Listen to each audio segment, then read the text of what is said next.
Your yaqeen, certainty in Allah is being tested. You should turn to Allah al-Wahhab. The first thing the confident Muslim is not what you say and do. It's your relationship with Him.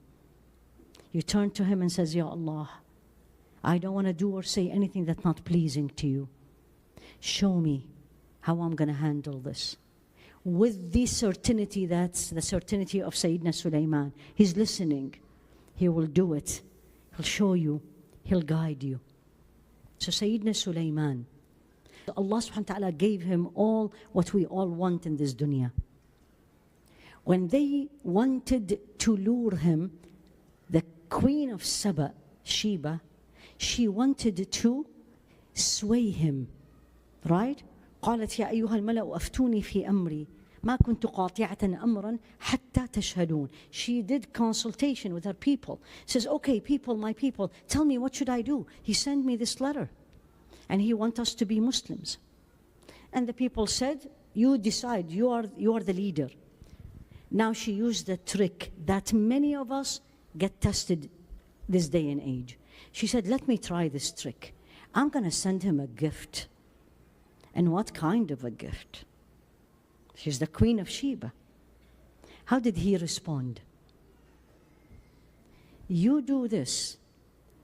That is not what Allah wants me to do, but I'm going to get this.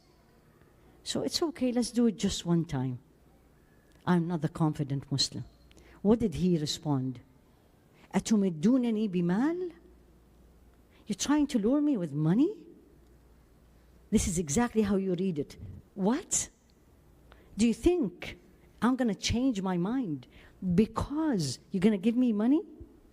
Now the confident Muslim in the unseen. فَمَا عِنْدَ اللَّهِ, what Allah has is way better than what you are giving me.